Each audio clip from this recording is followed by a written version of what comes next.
Rahim. Today's topic of discussion is gynecology past MCQs keys.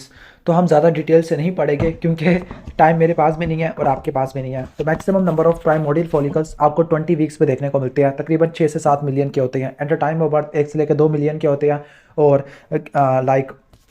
मीनार की time पे 3 से लेकर 4 लाख होते हैं और मिनोपॉज पे 0 हो जाते हैं। नेक्स्ट है मेन यूट्राइन सपोर्ट 2 होती है मेन। ओके, यूट्रोसैक्रल लिगामेंट और कार्डिनल लिगामेंट होता है, लेकिन मेजर सपोर्ट होती है वही कार्डिनल लिगामेंट या ट्रांसवर्स सर्वाइकल लिगामेंट होता है। यूट्रस डेवलप होता है पैरामीजोनेफ्रिक डक्ट के पैरामीजोनेफ्रिक डक्ट के फ्यूज्ड पोर्शन से। जो अनफ्यूज्ड पोर्शन होता है उसने फेलोपियन ट्यूब, और जो फ्यूज्ड पोर्शन होता है उसको बोलते हैं मुलेरियन ट्यूबरकल। अनफ्यूज्ड पोर्शन है फेलोपियन ट्यूब बनानी है, जो फ्यूज्ड पोर्शन है उसने मुलेरियन ट्यूबरकल बनाना है। मुलेरियन ट्यूबरकल से uterus upper 2/3 of vagina cervix बनता होता है। Maximum number of primordial follicle 20 weeks में देखने को मिलती होती है। मेन स्पॉट ऑफ यूट्रस जो यूवी प्रोलास में आपको देखने को मिलती है, अगर वो खत्म हो जाए तो मेन स्पॉट ऑफ यूट्रस क्या होती है? ओके, कार्डिनल लिगामेंट या ट्रांसवर्स सर्वाइकल लिगामेंट होते हैं। फेलोपियन ट्यूब के 4 पार्ट्स होते हैं। ओके, इंटरस्टिशियम, इस्थीमस, एम्पुला, इन्फुंडिबुलम है। नेक्स्ट है ओवेरियन आर्टरी एब्डोमिनल एओर्टा से निकलती है just below the renal artery. Induction of male external genitalia, जो इंडक्शन होती है वो टेस्टोस्टेरोन से होती है। टेस्टोस्टेरोन डीएचटी में कन्वर्ट होता है, वो पीनस और स्क्रोटम को बना देता होता है। Unfused caudal portion of paramesonephric duct होती है, फेलोपियन ट्यूब बनाती है। Rudimentary uterus Mayer Rokitansky Kuster syndrome में होता है, जिसको बोलते हैं Mullerian agenesis. Clear? Size of female urethra 3.5 centimetre होता है। Lymphatic drainage of cervix. Okay, laterally 3 तरह के लिम्फ नोड्स होते हैं। LEO, L से लैटरल, E से एक्सटर्नल इलिक, ओके, O से हो जाएगा ऑब्चुलेटर, I से इंटरनल इलिक लिम्फ नोड आ जाएगा। SRY जीन मेल क्रोमोसोम में पड़ा होता है, Y क्रोमोसोम पे पड़ा होता है। यूट्रस एब्सेंट है, प्राइमरी एमिनूरिया है, सेकेंडरी सेक्सुअल कैरेक्टरिस्टिक्स नॉर्मल है। तो mayor Rokitansky Kuster Hauser syndrome होता है, मुलेरियन एजेनेसिस कहते हैं। ओवेरियन आर्टरी एब्डोमिनल एओर्टा की ब्रांच होती है। इम्परफोरेट हाइमन है, ब्लूइश मेम्ब्रेन है। ओके, नॉर्मल मेंस्ट्रुअल साइकिल है। इम्परफोरेट हाइमन आपको मुलेरियन ऑब्स्ट्रक्शन में देखने को मिलती है। Which part of the uterus become lower portion of gravid uterus? तो वो सर्विक्स होता है। Blood supply of upper vagina, तो वाकई सर्वाइको vaginal branches of uterine artery से आती है। मेनली वजाइनल आर्टरी होती है जो सप्लाई करती होती है। Failure of fusion of only upper part of Mullerian duct, upper part नहीं फ्यूज कर पाया तो उसकी वजह से बाइकॉर्निक यूट्रस होगा। पूरा पार्ट नहीं कर पाया तो यूट्रस टाइटल फीस हो जाएगा। इनके दरमियान में दीवारें नहीं टूट सकी तो सेपरेट यूट्रस हो जाएगा। अगर फंडस नहीं बना तो हो जाएगा arcuate uterus. Okay, muscle forming the bulk of levator ani, तो 3 मसल होते हैं लिवेटर अनाई के अंदर, प्यूबोकॉक्सिजियस, इलियोकॉक्सिजियस और स्फिंक्टर वजाइनी। मेन इंपॉर्टेंट प्यूबोकॉक्सिजियस होता है। सेकेंडरी सेक्सुअल कैरेक्टरिस्टिक्स नॉर्मल है, लेकिन एमिनूरिया है, यूट्रस एब्सेंट है, जाना भी एब्सेंट है, या ब्लाइंड एंडेड या रूडिमेंटरी है। तो ये मुलेरियन एजेनेसिस होता है, जिसको बोलते हैं Mayer Rokitansky Kuster Hauser syndrome. Unfused caudal portion of paramesonephric duct fallopian tube बनाता होता है, जबकि मुलेरियन ट्यूबरकल से यूट्रस अपर 2/3 ऑफ वजाइना और सर्विक्स बनता होता है। ओवेरियन आर्टरी एब्डोमिनल एओर्टा की ब्रांच होती है just below the renal artery. Muscle forming the bulk of levator ani, तो वो प्यूबोकॉक्सिजियस होता है। इम्परफोरेट हाइमन है, ब्लूइश बल्जिंग मेम्ब्रेन है, तो मुलेरियन ऑब्स्ट्रक्शन में देखने को मिलती है। जबकि मुलेरियन एजेनेसिस के अंदर क्या होता है? ब्लाइंड एंडेड वजाइना होता है with no uterus. Okay, chapter number 2 के अंदर जाते होते हैं। चैप्टर नंबर 2 पे चलते हैं। मीन एज ऑफ मिनोपॉज कितनी होती है? 51 से लेकर 52 तक होती है। नेक्स्ट हम स्टार्ट करते हैं। ओलिगोमिनूरिया, हिर्सुटिज्म है, वेट गेन है। ओके, सब कैप्सुलर सिस्ट है, ग्रेटर देन इक्वल टू 8 होनी चाहिए और 10 मिलीमीटर से कम होनी चाहिए, और ओवेरियन वॉल्यूम 10 ml से ज़्यादा होना चाहिए। तो ये PCOS में होता है। Okay, clear? इसके बाद हैवी मेंस्ट्रुअल ब्लीडिंग है विद फ्लडिंग एंड क्लॉटिंग है, तो कौन सी ड्रग इस्तेमाल करोगे? ड्रग यहाँ पे है ट्राइनेक्सामिक एसिड। इसके अलावा और क्या दे सकते हैं? GnRH एनालॉग दे सकते हैं।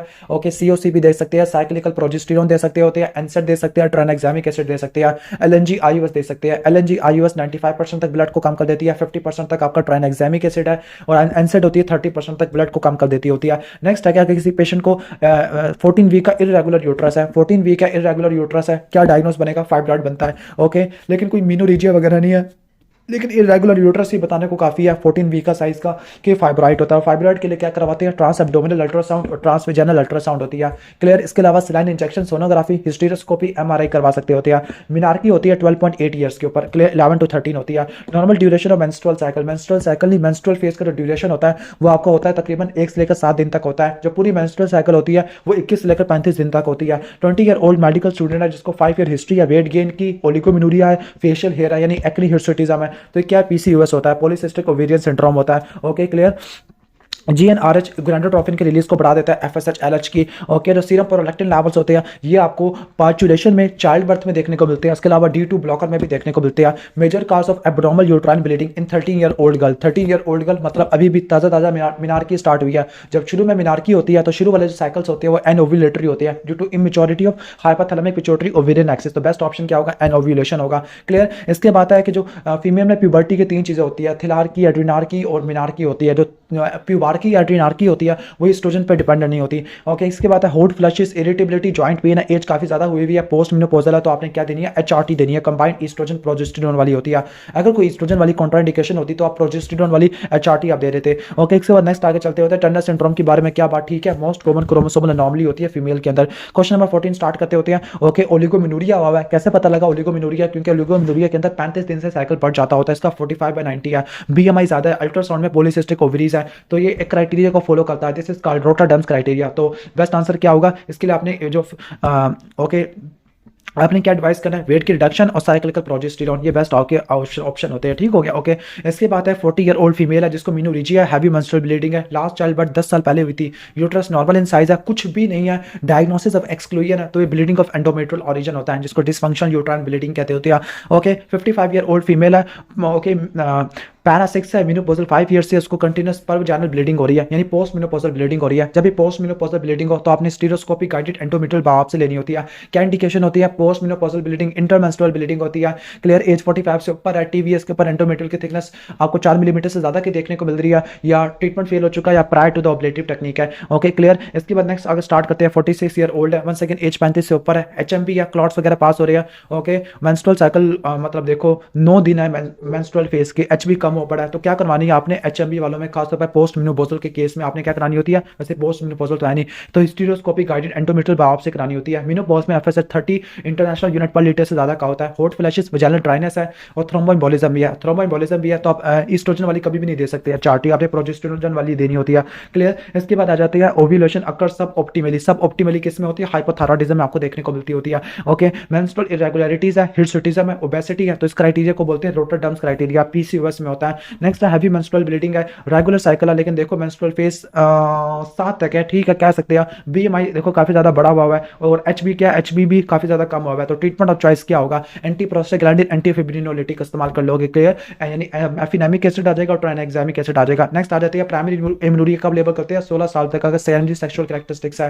अगर सेकेंडरी सेक्सुअल कैरेक्टरिस्टिक्स नहीं होते तो आपने 14 साल तक लेबल करना होता है, और प्रीकॉशियस प्यूबर्टी में 8 साल और 9 साल, डिलेड प्यूबर्टी में 14 और 16 रट्टा मार लेना। ओके, ठीक हो गया। इरेगुलर मेंस्ट्रुअल ब्लीडिंग है 2 साल से, या यूट्रस नॉर्मल इन साइज है, एटिपिकल हाइपरप्लेजिया। एटिपिकल हाइपरप्लेजिया के लिए हार्मोनल मेथड देते होते हैं। अगर कॉम्प्लेक्स एटिपिकल हाइपरप्लेजिया हो या एंडोमेट्रियल कैंसर 1A1 का हो तो आपने क्या देना होता है? प्रोजेस्टेरोन देना होता है। क्लियर। इसके बाद नेक्स्ट क्वेश्चन पर चलते होते 8 मंथ्स का एमेनोरिया, इनफ्रीक्वेंट साइकिल आना शुरू हो गया, लेकिन FSH के अलावा देखो 40 से ज्यादा, 30 से ज्यादा है, यानी 40 है। ओके, और एज 35 है, 40 साल से पहले अगर ओवरी फेल होना शुरू हो जाए, FSH बढ़ गया, तो ये प्रीमैच्योर ओवेरियन फेलियर होता है। क्वेश्चन नंबर 26 पे स्टार्ट करते हैं। Vasomotor septum at the age of 50 है, जॉब से इंटरफेयर कर रही है, BMI भी ज्यादा है, BP कंट्रोल और मेडिकेशन है, तो आप क्या दोगे? HRT दोगे, ईस्ट्रोजन प्रोजेस्टेरोन वाली है।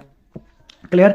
अब आप यहाँ पे देखो एक फीमेल है जिसको हैवी मेंस्ट्रुअल ब्लीडिंग हो रहा है, यूट्रस का साइज बड़ा हुआ है, मोबाइल है, तो विच treatment is best suitable for this? Okay, तो 12 वीक्स तक हम विजाइनल हिस्टेक्टमी कर सकते हैं, इससे बड़ा हो तो इससे ज्यादा हम नहीं कर सकते विजाइनल हिस्टेक्टमी, तो बेस्ट ट्रीटमेंट क्या होगा? विजाइनल हिस्टेक्टमी है। फर्स्ट साइन ऑफ प्यूबर्टी क्या होता है? थिलार्की, फिर एड्रीनार्की, फिर मिनार्की आती है। In first phase of menstrual cycle endometrium की थिकनेस एस्ट्रोजन कंट्रोल करता होता है, 3.5 से लेकर 5 मिलीमीटर तक चली जाती होती है।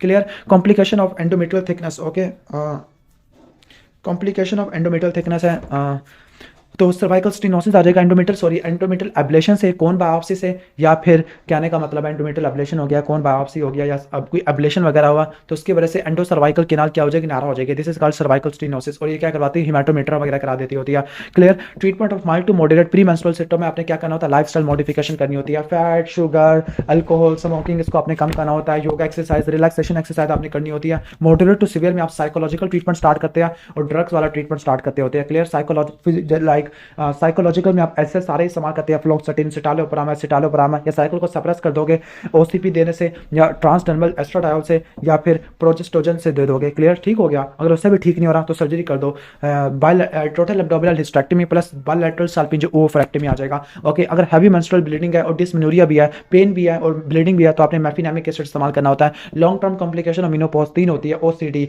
ऑस्टियोपोरोसिस, सी से कार्डियोवास्कुलर डिजीज जिसमें स्ट्रोक, एमआई हो जाएगा, और डी से क्या हो जाएगा, ओके, डिमेंशिया आपको देखने को मिलेगा। Estrogen like in hormone replacement therapy, तो वो फाइट ईस्ट्रोजन होता है। Patient do not tolerate hysteroscopy plus biopsy, तो आपने जीए के अंदर करना होता है। Size of dominant follicle 20 millimetre का होता है। जीएनआरएच पल्सेडार रिलीज में होता है at the age of 8 to 9 years, इसी में प्यूबर्टी स्टार्ट होना शुरू हो जाती है। मेंस्ट्रुएशन जब होती है, ओके, जब ईस्ट्रोजन प्रोजेस्टेरोन का विड्रॉल होता है आफ्टर द 14 डेज, यानी लुटियल फेज हमेशा 14 दिन का होता है। हैवी मेंस्ट्रुअल ब्लीडिंग 80 से ज्यादा हो तो हैवी मेंस्ट्रुअल ब्लीडिंग कहते हैं। एवरेज 35 to 45 होती है। Long term effect of menopause क्या होते हैं, ओसीडी होता है, ऑस्टियोपोरोसिस, सीवीएस की डिजीज और डिमेंशिया आपको देखने को मिलता है। Exaggerated response of ovary to the excessive hormone, जिसकी वजह से वो सूज जाती है, पेनफुल होती है, एब्डोमिनल पेन होता है, साइटिस होता है, पल्मोनरी एडिमा होता है, तो ये ओवेरियन हाइपरस्टिमुलेशन सिंड्रोम होता है। 1 to 3% केसेस में देखने को मिलता होता है। इसका प्रिवेंशन क्या होती है, प्रिवेंशन में लो डोज स्टिमुलेशन आपने करनी होती है। इसके अलावा और क्या करना होता है आपने, ओके, अल्ट्रासाउंड से आपने फॉलिकल्स की मॉनिटरिंग करनी होती है। और लास्ट में आपने क्या करना होता है, फॉलिकल की मॉनिटरिंग के अलावा और क्या था, लाइक जीएनआरएच एंटागोनिस्ट आपने इस्तेमाल करने होते हैं। डिस्मेनोरिया पेनफुल मेंस्ट्रुएशन को कहते हैं, प्राइमरी हो सकता है, सेकेंडरी हो सकता है। सेकेंडरी पीच की वजह से होता है, पी से पेल्विक इन्फ्लेमेटरी डिजीज, ई से एंडोमेट्रियोसिस, ए से एडिनोमायोसिस, ओके, सी से सर्वाइकल स्टेनोसिस और एच से haematometra. Okay, HRT for patient with bilateral oophorectomy और हिस्टेक्टमी, यानी उसके ओवरी भी खत्म हो चुका है, यूट्रस भी उड़ गया, तो सिर्फ ईस्ट्रोजन वाली दो, क्योंकि ईस्ट्रोजन इस केस में कैंसर नहीं करवा सकती एंडोमेट्रियम का। ट्रीटमेंट ऑफ हाइपरप्रोलैक्टिनिमिया या प्रोलैक्टिनोमा, तो आपने डोपामिन एगोनिस्ट इस्तेमाल करनी है, ब्रोमोक्रिप्टिन, कैबारगोलिन और ट्रांसफिनाइडल सर्जरी इस्तेमाल करनी है। कब करनी है, मेडिकेशन फेल हो जाती है। First sign of puberty in females क्या होती है, ब्रेस्ट की डेवलपमेंट होती है। टेनर स्टेजेस आपने देखनी होती है। टेनर 1 में कोई ब्रेस्ट डेवलप नहीं होता, टेनर 2 के अंदर क्या होता है, ओके, ब्रेस्ट की बडिंग होती है। 2 में आपको एलिवेशन ऑफ ब्रेस्ट आपको देखने को मिलता है, कॉन्ट्योर का चेंज होता है। ओके, 4th में आपको एरियोला की फॉर्मेशन होती है। 5th में अडल्ट ब्रेस्ट बन जाता होता है। इसी तरह प्यूबिक हेयर की भी देखनी होती है। 1 के अंदर कोई प्यूबिक नहीं होता, 2 के अंदर क्या होता है, स्पार्स स्ट्रेट प्यूबिक हेयर होता है, 3 के अंदर कोर्स प्यूबिक हेयर होता है, 4th में पूरा मून्स प्यूबिक्स को कवर करता है लेकिन इनर थाई पे नहीं आता, और 5th में क्या होता है, इनर थाई को भी कवर करना शुरू कर देता होता है। क्लियर, ऑलमोस्ट ये हो जाएगा। Okay, first line treatment for HMB with dysmenorrhoea, तो आपने एंसर देनी है, मेफिनेमिक एसिड देना होता है। पीसीओएस में फर्स्ट लाइन ट्रीटमेंट क्या होती है, लाइफस्टाइल मॉडिफिकेशन है, डाइट करो, वेट रिड्यूस करो, वेट एक्सरसाइज करो, क्लियर, बीएमआई को मेंटेन करो। First line treatment for HMB in case of fatigue और थायराइड के पेशेंट है तो इन्वेस्टिगेशन क्या करवानी है, इन्वेस्टिगेशन क्या करवानी है, सीबीसी करानी है एचबी को क्वांटिफाई करने के लिए। बेस्ट इन्वेस्टिगेशन फॉर एचएमबी क्या होती है, एंडोमेट्रियल बायोप्सी होती है, स्टीरियोस्कोपिक गाइडेड एंडोमेट्रियल बायोप्सी होती है। 19 ईयर ओल्ड गर्ल है, present with 14 day of regular menstrual cycle with mild pain है और वजाइनल स्पाउटिंग है, 14 डे पे है, तो ये क्या होता है, फिजियोलॉजिकल होती है। मिस्चल मर्स पेन हो सकता है या प्री मेंस्ट्रुअल सिंड्रोम वगैरह भी आपको देखने को मिल सकता होता है। Clear, absolute contraindication of HRT acute liver disease पर आपने इस्तेमाल नहीं करना। इसके अलावा ब्रेस्ट के कैंसर में, एंडोमेट्रियम के कैंसर में, ओके, हाइपरटेंशन में, स्ट्रोक में, वीनस थ्रोम्बोएम्बोलिज्म में, इसमें आपने इस्तेमाल नहीं करना होता। क्लियर, इसके बाद नेक्स्ट आगे चलते होते हैं non invasive investigation for HMB due to endometriosis है। वैसे एचएमबी एंडोमेट्रियोसिस की वजह से नहीं होता, यूजुअली नहीं होता, लेकिन बुक्स कहती है कि कभी कभार हो जाता है। एडिनोमायोसिस में देखने को मिलता है। एंडोमेट्रियोसिस में CA-125 कराना होता है, यही ऑप्शन मिला होगा। Common complication of PCOS, type 2 diabetes, GDM हो सकता है, एंडोमेट्रियल हाइपरप्लेजिया, कैंसर हो सकता है। क्लियर, ये सीवीएस के डिजीज हो सकते हैं। Investigation of choice for premature ovarian failure क्या होती है, आपने एफएसएच कराना होता है, 40 से ज्यादा, 30 से ज्यादा होगा, 30 इंटरनेशनल यूनिट पर लीटर से ज्यादा का होगा। इन्वेस्टिगेशन फॉर ओल्ड पेशेंट है with low mood, poor memory, amenorrhoea, तो आपने क्या कराना है, पोस्ट मेनोपॉजल एफएसएच लेवल करानी होती है, 30 से ज्यादा आनी चाहिए होती है। क्लियर, ठीक हो गया। विजो मोटर सिम्टम भी आ सकते होते हैं, तो ये मेनोपॉज में देखने को मिलते हैं। मैनेजमेंट ऑफ एचएमबी है लेकिन डायलेटेड सर्वाइकल ओस है, ओके, हैवी ब्लीडिंग हो रही है, ओके, और डायलेटेड सर्वाइकल ओस है, ओके ओके ओके, तो ये मेरे ख्याल से मिस कैरेज में चला गया। मिस कैरेज में फर्स्ट ट्राइमेस्टर का बताना चाहिए था, उसको एमेनोरिया का बताना चाहिए था। डायलेटेड सर्वाइकल ओस है, डेट में से इनएविटेबल मिस कैरेज है। इवैक्यूएशन एंड क्यूराटाज कराना होता है। अगर कोई ब्लीडिंग 35 डेज से ज्यादा की हो जाती है तो उसको ओलिगोमेनोरिया कहते हैं। 16 साल तक स्टार्ट ही नहीं होती तो उसको प्राइमरी एमेनोरिया कहते हैं। 6 महीनों तक नहीं हो पा रही और आपने प्रेगनेंसी को, लैक्टेशन को, मेनोपॉज को रूल आउट कर दिया तो वो सेकेंडरी एमेनोरिया होता है। एवरेज ब्लड लॉस कितना होता है मेंस्ट्रुएशन में, 35 to 45 ml होता है। क्लियर, इसके बाद सेकेंडरी एमेनोरिया का जो मोस्ट कॉमन काज होता है वो प्रेगनेंसी होता है। Most common cause of delayed puberty, most common constitutional growth delay होता है। ओव्यूलेशन 36 आवर्स के बाद होती है। इन्वेस्टिगेशन फॉर ओल्ड पेशेंट तो हो गया, पोस्ट मेनोपॉजल एफएसएच हो जाता है। ओके, 18 ईयर ओल्ड पेशेंट है, प्राइमरी एमेनोरिया, यूट्रस एब्सेंट है, दो ही पॉसिबिलिटी हो सकती है, एंड्रोजन इनसेंसिटिविटी सिंड्रोम और दूसरा होता है मुलेरियन एजेनेसिस।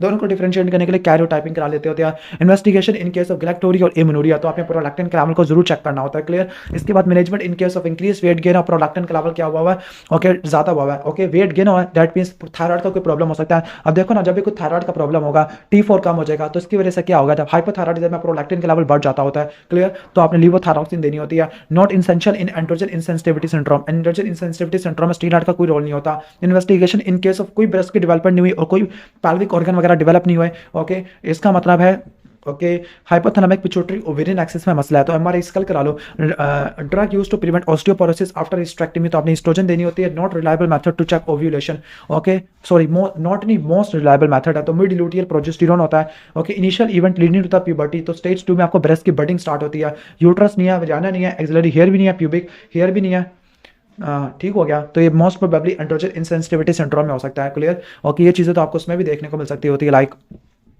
मुलेरियन एजेनेसिस के अंदर प्रीकॉशियस प्यूबर्टी 8 साल से पहले हो जाती है। Management of heavy menstrual bleeding in teenager girl है, तो आपने एंटी फिब्रिनोलिटिक एंटी प्रोस्टाग्लैंडिन देनी होती है। स्ट्रीक ओवरी ग्वेनेडल डिसजेनेसिस में होती है, टर्नर सिंड्रोम में नहीं होती क्या, okay contraindication to HRT acute liver disease होता है। Investigation for 45 year old female है जिसको एचएमबी है, लेकिन अनरिमार्केबल एग्जामिनेशन है, तो आपने एंडोमेट्रियल बायोप्सी करानी होती है। Risk of HRT, okay HRT का जो रिस्क होता है इसकी यानी ब्रेस्ट कैंसर में काफी ज्यादा रिस्की होती है। First line treatment for HMB tranexamic acid होता है, एंटी फिब्रिनोलिटिक होती है। अगर डिस्मेनोरिया भी है, एचएमबी भी है, तो अपने मैफिनामिक एसिड देना होता है। First sign of puberty in female, तो ब्रेस्ट की डेवलपमेंट होता है, थिलार्की होता है, ओके थिलार्की के 2 से लेकर 3 साल के बाद मिनार्की होता है। जो प्यूबार्की या ट्रिनार्की होता है एस्ट्रोजन पर डिपेंडेंट नहीं होता। Long term complication of menopause क्या होती है, pneumonia, OCD, osteoporosis, cardiovascular disease और डिमेंशिया वगैरह हो जाता है। क्लियर। ट्रीटमेंट के अंदर आपने क्या करना होता है, ट्रीटमेंट के अंदर आपने एचआरटी देनी होती है जिसमें एस्ट्रोजन प्रोजेस्टेरोन होगा। Mean age of menopause is 51 to 52, okay absolute contraindication of HRT क्या होती है, एक्यूट लिवर डिजीज आपको देखने को मिलती होती है। बेस्ट इन्वेस्टिगेशन फॉर एचएमबी क्या है, हिस्टेरोस्कोपी गाइडेड एंडोमेट्रियल बायोप्सी आ जाती है। क्लियर। इसके बाद एक्टोपिक प्रेगनेंसी और मिसकैरेज वाला चैप्टर है, okay one of the most controversial and the confusing chapter, okay इसके बाद नेक्स्ट स्टार्ट करते होते हैं। एक पेशेंट है जिसको एब्डोमिनल पेन, सिनकोपी और वेजाइनल स्पॉटिंग है, that means ectopic pregnancy. Ectopic pregnancy की मोस्ट कॉमन साइट कहाँ पे होती है, एम्पुला और फैलोपियन ट्यूब में देखने को मिलती होती है।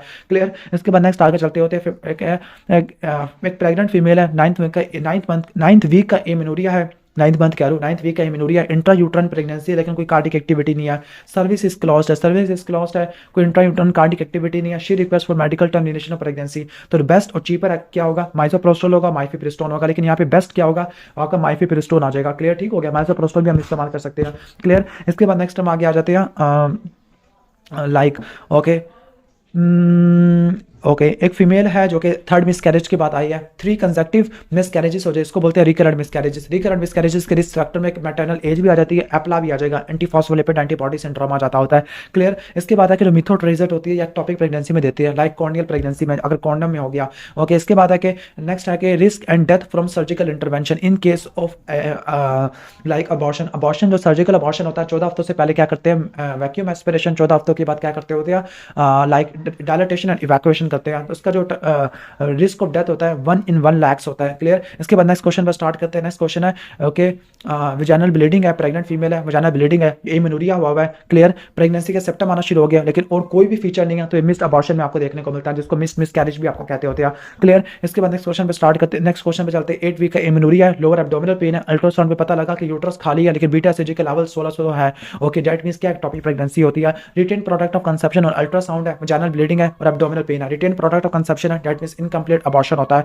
Treatment for ruptured ectopic pregnancy, अगर एक्टोपिक प्रेगनेंसी फट गई है तो सर्जरी के अंदर आपने लैप्रोटमी करनी है और साल्पिंजेक्टमी करना। अगर अनरप्चर्ड होता है तो सर्जरी अपनी लैप्रोस्कोपी करते, वहां से साल्पिंजेक्टमी या साल्पिंजोस्टमी करते, डिपेंडिंग अपॉन कितनी फैलोपियन ट्यूब है उसके पास, कितनी फंक्शनल है। रिटेन प्रोडक्ट ऑफ कंसेप्शन है तो हो गया, इनकम्प्लीट मिसकैरेज होता है।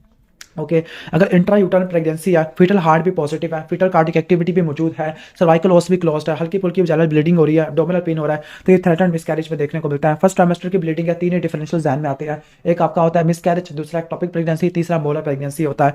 Clear. Treatment for ruptured ectopic pregnancy और बीटा एसिजी का लेवल काफी ज्यादा है, तो लाखों में गया हुआ है, लाखों में नहीं 10,000 गया हुआ है, तो लैप्रोटमी और साल्पिंजेक्टमी करना होता है। Okay cause of recurrent miscarriages, तो अप्ला की वजह से होती है, एंटीफॉस्फोलिपिड एंटीबॉडी सिंड्रोम की वजह से होती है। इसमें आपने लो डोज एस्पिरिन और लो मॉलिक्यूलर वेट हैपनिंग देना होता है ताकि इसके चांसेस को कम कर सके, 50% तक कम कर देती होती है। Cause of recurrent miscarriage second trimester में यूट्राइन एब्नॉर्मैलिटी की वजह से हो सकता है, लाइक इसके अलावा यूट्राइन इन्फेक्शन, ब्लीडिंग की वजह से, सर्वाइकल इनकॉम्पिटेंस की वजह से हो सकता है। ड्रग और choice for ectopic pregnancy methotrexate होती है। Best treatment for right sided rupture ectopic pregnancy है तो लैप्रोटमी विद साल्पिंजेक्टमी करना होता है। विजाइनल ब्लीडिंग है, डार्क ब्राउन कलर की है, डार्क ब्राउन कलर की है इसका मतलब वो फ्रेश नहीं है, वो अंदर पड़ी हुई थी। ओके, सर्वाइकल क्लोज्ड और फीटल कार्डिक एक्टिविटी नहीं है तो मिसकैरेज होता है। पॉजिटिव सर्वाइकल एक्साइटेशन दो कंडीशन में होती है, एक तो टॉपिक प्रेगनेंसी है, दूसरा आपका पेल्विक इन्फ्लेमेटरी डिजीज आता है। Surgery preferred for complete evacuation of foetus at 20 weeks और 14 वीक्स से ऊपर आपने करनी है इवैक्यूएशन एंड क्यूराटाच या डायलिटेशन एंड क्यूराटाच या डायलिटेशन इवैक्यूएशन, जो मर्जी आपको पसंद आए। क्लियर। इसके बाद first step of management in abortion from the private clinic है। ओके, अबॉर्शन करवाया, आपको उसको फीवर होना शुरू हो गया, ओके, तो आपने हॉस्पिटल में एडमिट करना और प्रोसीड करना है। ये क्या कौन सा केस है? ये सेप्टिक अबॉर्शन का केस है, सेप्टिक मिसकैरेज का केस है। Okay, main sign of ectopic pregnancy with intraperitoneal haemorrhage है तो आपको पेरिटोनिटिस वाले फीचर मिलेंगे, लाइक शोल्डर टिप पेन आपको देखने को मिलेगा और इंस्पायरेशन। पेशेंट की डीएनसी हुई है, फीवर है, retained product of conception ultrasound पे तो इनकम्प्लीट अबॉर्शन होगा, लेकिन उसमें सेप्सिस हो चुकी है, सेप्टिक अबॉर्शन है, सेप्टिक मिसकैरेज है। वेजाइनल ब्लीडिंग है, सर्वाइकल क्लोज्ड है, फीटल कार्डिक एक्टिविटी मौजूद है तो थ्रेटन मिसकैरेज होता है। 6 वीक का इम्यूनरी और यूट्रस एम्प्टी है तो अपने एक्टोपिक प्रेगनेंसी को सबसे ऊपर रखना होता है। रिटेन प्रोडक्ट ऑफ कंसेप्शन है, वेजाइनल ब्लीडिंग, एब्डोमिनल पेन है, इनकम्प्लीट मिसकैरेज होता है। ड्रग और choice for ectopic pregnancy methotrexate होती है। Most common site of ectopic pregnancy क्या होती है? एम्पुल ऑफ फैलोपियन ट्यूब होती है। Treatment of choice for ruptured ectopic pregnancy है, एक्टोपिक प्रेगनेंसी रप्चर्ड हो चुकी है तो इसमें आपको क्या करना होता है? ओके, लैप्रोटमी करना और साल्पिंजेक्टमी करना होता है। अगर दूसरी कॉन्ट्रोलैटरल ट्यूब भी एब्सेंट हो तो अपनी साल्पिंजोस्टमी आपने करना होता है। Clear. Most common cause of recurrent abortion तो एंटीफॉस्फोलिपिड एंटीबॉडी सिंड्रोम है, लो मॉलिक्यूलर वेट हेपरिन और एस्पिरिन देते होते हैं। Most common cause of abortion in case of less than 9 week है तो आपने माइफेप्रिस्टोन, माइजोप्रोस्टोल वगैरह देते होते हैं और पेन किलर के तौर पर इबोप्रोफिन भी देते होते हैं। ओके, इनफर्टिलिटी और एंडोमेट्रियोसिस वाला चैप्टर है। ओके, और एडिनोमायोसिस वाला भी आ जाएगा। ट्रीटमेंट ऑफ सीवियर एंडोमेट्रियोसिस है जो कि मेडिकल ट्रीटमेंट से सही नहीं हो रहा तो आपने क्या करना है? टोटल एब्डोमिनल हिस्टेक्टमी और बायलैटरल साल्पिंज ओवरेक्टमी करनी होती है। डीप डिस्प्लूनिया और साइक्लिकल मिनोरिजिया। साइक्लिकल मिनोरिजिया, एंडोमेट्रियोसिस में मिनोरिजिया इतना खास नहीं होता, एडिनोमायोसिस आना चाहिए था। Okay, cause of ascites after IVF तो क्या है? ओवेरियन हाइपरस्टिमुलेशन सिंड्रोम है, 1 to 3% केसेस में देखने को मिलता है। एब्डोमिनल पेन होता है, एसाइटिस होती है। क्लियर। पल्मोनरी एडिमा आपको देखने को मिलता है। ट्रीटमेंट के अंदर या प्रिवेंशन के अंदर क्या होता है? आपने लो डोज स्टिमुलेशन करनी होती है। क्लियर। इसके अलावा आपने जीएनआरएच एंटागोनिस्ट इस्तेमाल करनी होती है और अल्ट्रासाउंड से अपने फॉलिकल की मॉनिटरिंग करनी होती है। ओके, ट्यूब की पेटेंसी में और एडिसियोलाइसिस के लिए दोनों के लिए लैप्रोस्कोपी करते हो। लैप्रोस्कोपी में मिथाइलिन ब्लू इस्तेमाल करते होते हैं। नॉर्मल स्पर्म काउंट वैसे बुक में 15 मिलियन लिखा हुआ लेकिन यहाँ पे 20 बिलियन है, चलो मान लेते हैं। 15 से कम हो जाए तो उसको ओलिगोस्पर्मिया कहते होते हैं। क्लियर। प्रेगनेंसी रेट पर साइकिल ऑफ क्लोमिफिन तो 10 से लेकर 15% है। कितने परसेंट में ओव्यूलेशन होती है? 70% में। कितने कंसीव कर जाती है? 6 मंथ में 50%। क्लियर। अगर एजोस्पर्मिया है, एजोस्पर्मिया का मतलब है नो स्पर्म्स इन द एजैकुलेट तो आपने एक सी करानी होती है। क्लियर। स्पर्म का काउंट अगर 10 मिलियन है, 10 मिलियन का मतलब है 15 मिलियन से कम है तो ओलिगोस्पर्मिया आ जाएगा। ओके, एचएसजी हिस्टीरोसाल्पिंजोग्राफी विद लैप्रोस्कोपी किसके लिए करती है? ट्यूब पेटेंसी को या ट्यूबल ब्लॉकेज को देखने के लिए करते होते हैं। Management of infertility in PCOS clomiphene steroid इस्तेमाल करते हैं। अगर रेजिस्टेंस आ जाए तो आपने क्या इस्तेमाल करनी है? मेटफॉर्मिन, एरोमेटेस इनहिबिटर, जीएनआरएच एनालॉग्स आपने इस्तेमाल करने होते हैं। और सर्जरी के अंदर लैप्रोस्कोपिक ओवेरियन ड्रिलिंग है। टेस्ट फॉर ट्यूबल पेटेंसी हिस्टीरोसाल्पिंजोग्राफी है। First investigation of choice for endometriosis laparoscopy होती है। ओके, लैप्रोस्कोपी और हिस्टोपैथोलॉजी क्या गोल्ड स्टैंडर्ड होती है क्या? Okay, low sperm count previously है और हेड पैरोटिड स्वेलिंग है तो मम्स है ड्यू टू मम्स वायरस है। थिक एंड मायोमेट्रियम में 12 वीक का यूट्रस है। सिमेट्रिकल इनलार्जमेंट ऑफ यूट्रस है। सॉफ्ट है, टेंडर है तो एडिनोमायोसिस में देखने को मिलती है। मोस्ट अप्रोप्रिएट ये क्या? मैंने सीधा एमसीक्यूज विदाउट ऑप्शन स्टार्ट कर दिया, स्टेटमेंट वाली छोड़ दी है, अभी करते हैं। ओके, डिस्मेनोरिया है, डीप डिस्प्लूनिया है, हैवी मेंस्ट्रुअल ब्लीडिंग है। अब हैवी मेंस्ट्रुअल ब्लीडिंग एंडोमेट्रियोसिस का स्पेसिफिक पॉइंट तो नहीं है। ओके, तो ये एडिनोमायोसिस में देखने को मिलता है। अगर एडिनोमायोसिस होता तो एमआरआई लगा के आ जाते। Management of infertility in PCOS तो क्लोमिफिन सिट्रेट आ जाता है। First line test for tube patency तो हिस्टीरोसाल्पिंजोग्राफी होता है। गोल्ड स्टैंडर्ड आपका लैप्रोस्कोपिक कीमो पर्ट्यूबेशन आ जाता है। सीवियर ओलिगोस्पर्मिया तो आपने एक्सी करना है। माइल्ड होता तो आपने इंट्रायूट्राइन इंसेमिनेशन लिखना है और अगर मॉडरेट है तो आईवीएफ करना होता है। First line treatment for endometriosis के लिए क्या होता है? ओके, इन्वेस्टिगेशन लैप्रोस्कोपी होती है। गोल्ड स्टैंडर्ड आपकी हिस्टोपैथोलॉजिकल एग्जामिनेशन होता है। Cause of ascites after IVF तो ओवेरियन हाइपरस्टिमुलेशन सिंड्रोम होता है। प्रेगनेंसी रेट पर साइकिल ऑफ क्लोमिफिन तो 10 से लेकर 15% तक होता है। Clear. Infertility since last 2 year है। इनफर्टिलिटी आपको देखने को मिलती होती है एंडोमेट्रियोसिस में। ओवेरियन फंक्शन को खराब करने की वजह से ट्यूबल फंक्शन है, क्वाइटस की फ्रीक्वेंसी है और स्पर्म के फंक्शन को खराब कर देती होती है। क्लियर। ओके, हस्बैंड का सीमन फ्लूइड एनालिसिस का एडवाइस किया गया। What is the WHO criteria for minimum sperm concentration? तो वो 15 मिलियन आनी चाहिए। क्लियर, 15 मिलियन है। 15 मिलियन स्पर्म की कंसंट्रेशन है। जो स्पर्म का नंबर होता है, काउंट होता है, वो कितना होता है? 39 मिलियन तक होता है। दोनों का आप डिफरेंशिएट कर लेना। ओके, इसके बाद नेक्स्ट आगे चलते होते हैं। नेक्स्ट है कि एक पेशेंट है जिसको अल्सरेटिव कोलाइटिस प्रोलाइटिस सल्फर सैलिसिन इस्तेमाल करना, उसकी वजह से इनफर्टिलिटी हो गया। Okay, marker of ovarian reserve दो होते हैं, एंट्रल फॉलिकुलर काउंट और दूसरा आपका आ जाता होता है AMH आ जाता है, anti Mullerian hormone. Enteral follicular count अगर 4 से कम हो तो कोई रिस्पॉन्स नहीं आएगा ART से, अगर 16 से ज़्यादा हो तो अच्छा रिस्पॉन्स आएगा। क्वेश्चन नंबर 4 स्टार्ट करते होते हैं। नली पैरस है, OPD है या विद इनएबिलिटी टू कंसीव है, पेनफुल रेगुलर पीरियड्स है। ओके, ठीक हो गया तो डायग्नोस क्या होगा, एंडोमेट्रियोसिस होगा। चॉकलेट सिस्ट आईवी है, बेस्ट ट्रीटमेंट ऑप्शन क्या होगा, फर्टिलिटी को आपने अचीव करना ना, फर्टिलिटी को अचीव करना तो लैप्रोस्कोपिक सिस्टेक्टमी करेंगे, वो फ्रैक्टमी भी नहीं करेंगे। क्लियर। इसके अलावा एंडोमेट्रियोसिस वाले को लैप्रोस्कोपी से आप लेजर कर सकते हैं, एक्सीजन कर सकते हैं, डायथर्मी कर सकते होती है। क्लियर। 32 ईयर ओल्ड लेक्चरर है, नली पैरस है, ट्यूबल पेटेंसी चेक वगैरह करा के ट्यूबल पेटेंसी के लिए रेफर किया गया है। तो ट्यूब की पेटेंसी को चेक करने के लिए क्या कराते होते हैं, जो बेस्ट होती है वो लैप्रोस्कोपी होती है, लैप्रोस्कोपिक क्रोमो परट्यूबेशन आ जाती है। क्लियर। मिथाइलिन ब्लू इस्तेमाल करते होते हैं। इसके बाद प्रेगनेंसी रेट पर क्लोमिफिन साइकिल 10 से लेकर 15% तक होता है। क्वेश्चन नंबर 7 स्टार्ट करते होते हैं। सेकेंडरी डिस्मेनोरिया और इंक्रीज मेंस्ट्रुअल ब्लड लॉस है। ओके, एज देखो 38 है, ये तो एडिनोमायोसिस का सिनेरियो है। ओके, लेकिन इसने लिखा हुआ clinical diagnosis of endometriosis is made. चलो ठीक है, इसने खुद कह दिया। GnRH एनालॉग्स दिए गए। GnRH एनालॉग्स की वजह से क्या होगा, सूडोमिनोपॉज हो जाएगा, osteoporosis, cardiovascular disease, hot flushes, vasomotor symptom आपको देखने को मिलते होते हैं। क्लियर। इसके बाद नेक्स्ट क्वेश्चन पे चलते होते हैं। एक फीमेल है जिसको मिल्की व्हाइटिश डिस्चार्ज है, ग्रेइश व्हाइट डिस्चार्ज है with fishy odour, clue cell, increase vaginal pH, thin homogeneous discharge, ये आपको बैक्टीरियल वेजाइनोसिस में देखने को मिलती होती है। क्लियर। इसकी बात है कि एक फीमेल आई है OPD में विद डिसयूरिया, बर्निंग मिक्सचुरेशन है और सोर पेनिनियम है। सोर पेनिनियम है, यहाँ पे लिखा हुआ है हनीमून सिस्टाइटिस, मैंने कभी नहीं पढ़ा honeymoon cystitis. Okay, I think genital herpes भी ऑप्शन में हो सकता है, आंसर में रख सकते होते हैं। इसके बाद नेक्स्ट आगे चलते होते हैं। 50 year old post operative patient है, present with history of high grade fever and the wound की टेंडरनेस, एब्सेस बन गई है। किसी भी जगह पे एब्सेस बनती है तो अपने इंसिडेंट ड्रेनेज आपने करना होता है। ग्रीनिश येलो डिस्चार्ज है, ट्राइकोमोनियासिस में होती है। इसके लिए ट्रीटमेंट ऑफ चॉइस किया मेट्रोनिडाजोल है। चूंकि ये सेक्सुअली ट्रांसमिटेड डिजीज है तो आपने इसमें पार्टनर को भी ठीक करना और कॉन्टैक्ट ट्रेसिंग आपने करनी होती है। क्लियर। इसके बाद नेक्स्ट क्वेश्चन पर चलते होते हैं। 25 ईयर ओल्ड प्राइमरी ग्रेविड है, वेजाइनल डिस्चार्ज, इचिंग वगैरह हो गया, थिक व्हाइट कर्डी डिस्चार्ज है तो कैंडिडियासिस में देखने को मिलती होती है। मिल्की व्हाइट डिस्चार्ज है, फिशेस स्मेल है, बैक्टीरियल वेजाइनोसिस में होती है। कॉज इज गार्डिनिला वेजाइनालिस होता है due to reduction in lactobacillus या वेजाइनल डाउचिंग की वजह से, वेजाइनल ओवरवाशिंग की वजह से। ओके, इनकी वजह से देखने को मिलता होता है। ओके, नेक्स्ट हम आगे चलते होते हैं। एक 25 ईयर ओल्ड फीमेल है जिसको हाई ग्रेड फीवर है, राइगर्स है, चिल्स है after evacuation of product of conceptus. तो क्या हो गया, सेप्टिक मिसकैरेज वगैरह हो गया, सेप्टिक अबॉर्शन हो गया, infected retained product of conception है। PID क्यों नहीं हो सकता, वो तो आपको सेक्सुअली ट्रांसमिटेड डिजीज है, यानी सेक्सुअली एक्टिव फीमेल में देखने को मिलता होता है। ग्रीनिश येलो डिस्चार्ज है, ट्राइकोमोनियासिस में होती है, ड्रग ऑफ चॉइस मेट्रोनिडाजोल होती है। Clear. Multiple irregular growth vulva में, इचिंग में भी है। ओके, जेनिटल वार्ड्स किसकी वजह से होती है, ह्यूमन पैपिलोमा वायरस की वजह से होती है, 6-11 की वजह से होती है। जबकि सर्वाइकल इंट्रापिथेलियल न्यूप्लेजिया और कैंसर 16, 18, 31, 33, 45 की वजह से देखने को मिलता है। ओके, वुल्वा के ऊपर बहुत सारे अल्सर्स है, अल्सर्स नॉन टेंडर है। ओके, और जो लिम्फ नोड्स की इन्वॉल्वमेंट भी हुई है। Non tender lymphadenopathy, non tender ulcer है तो ये आपको सिफिलिस में देखने को मिलते हैं। अगर मैं इसको ऑपोजिट कर दूं, टेंडर अल्सर है और टेंडर लिम्फेडिनोपैथी है तो ये जेनिटल herpes में देखने को मिलती है। Greenish vaginal discharge, strawberry cervix है, ट्राइकोमोनियासिस में देखने को मिलती है। Drug of choice for the treatment of gonorrhoea, तो गोनोरिया के लिए सेफ्ट्राक्सोन देना, लाइक सिफॉक्सेटिन, सेफ्ट्राक्सोन, सिफोटैक्सिम, ये देते होते हैं। Okay, full swelling vaginal discharge है, फ्रॉथी ग्रीन भी है, स्ट्रॉबेरी सर्विक्स है तो ये ट्राइकोमोनियासिस में होती है। मेट्रोनिडाजोल देना होता है। फिशी मेलोड्रस, फिशी डिस्चार्ज है तो आपको बैक्टीरियल वेजाइनोसिस में देखने को मिलती है। Most common causative organism of candidiasis Candida albicans होता है। Treatment in case of strawberry cervix तो मेट्रोनिडाजोल आ जाता है।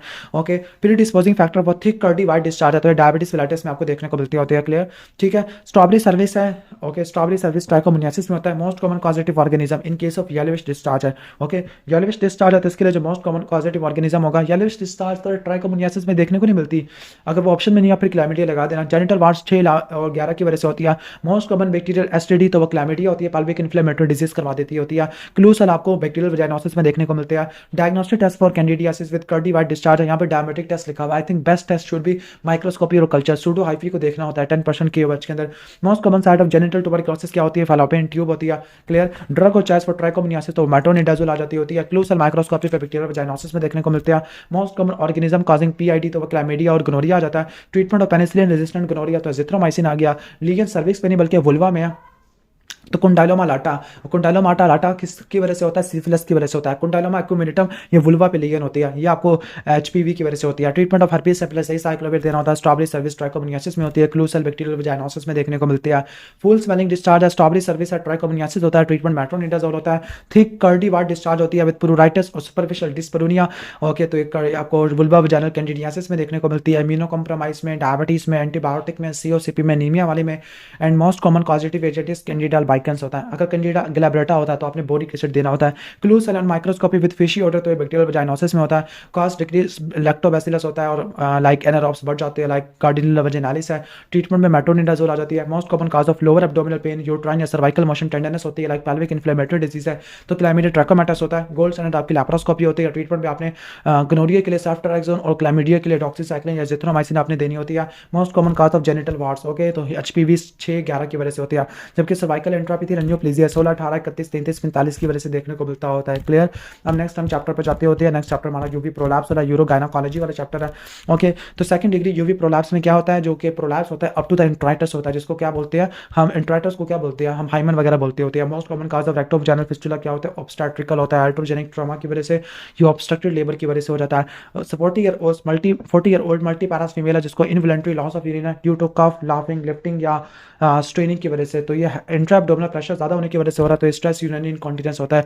क्लियर। वेजिको वजाइनल फिस्टुला का जो मोस्ट कॉमन काज होता है वो ऑब्स्ट्रक्टिकल होता है, लाइक क्या होता है, ऑब्स्ट्रक्टेड लेबर की वजह से या प्रोलॉन्ग लेबर की वजह से या फोर्स डिलीवरी की वजह से हो सकता है। क्लियर। इसके बाद history of leakage of urine on coughing और लाफिंग है, तो ये क्या होता है, स्ट्रेस इनकॉन्टिनेंस होता है। अभी वो पैड यूज कर रही है। मोस्ट रिलायबल ट्रीटमेंट जिसका 90% सक्सेस रेट होता है, तो वो यहाँ पे क्या होगा, सबसे बेस्ट क्या है, टेंशन फ्री वजाइनल टेप या टेंशन फ्री ऑब्चुलेटर टेप होती है। क्लियर। ये मिड यूरिथ्रल टेप्स होती है।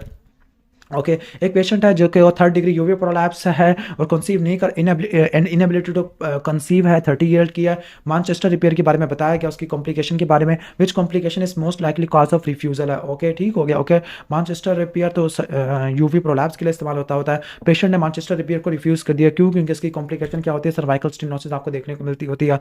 नेक्स्ट आगे चलते होते हैं, वेजिको वजाइनल फिस्टुला का जो मोस्ट कॉमन काज होता है वो क्या होता है, ऑब्स्टेट्रिकल होता है। रेक्टो वजाइनल भी ऑब्स्टेट्रिकल है, वेजिको वजाइनल भी ऑब्स्टेट्रिकल है। ओके, ठीक है, दोनों ही ऑब्स्टेटिकल आ गया। आफ्टर यूवी प्रोलैप्स है, वजाइनल हिस्टेक्टमी हुई है, लेकिन but there is not treatment of cuff है, तो उसकी वजह से वॉल्ट का प्रोलैप्स हो सकता होता है, क्योंकि क्रॉनिक कफिंग की वजह से यूवी प्रोलैप्स आपको देखने को मिल सकती है।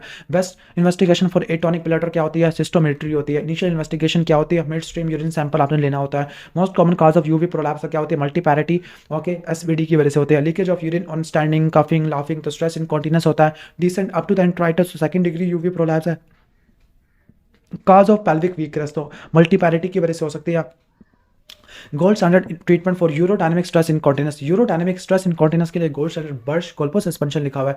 TBT नहीं देता क्या। सेकंड डिग्री यूवी प्रोलैप्स है, इसमें क्या होगा, ऑर्गन आपका हाइमन तक पहुंच जाएगा। Lady with dribbling of urine by stress है, little amount of urine flow before reaching the washroom है, अर्जेंसी है।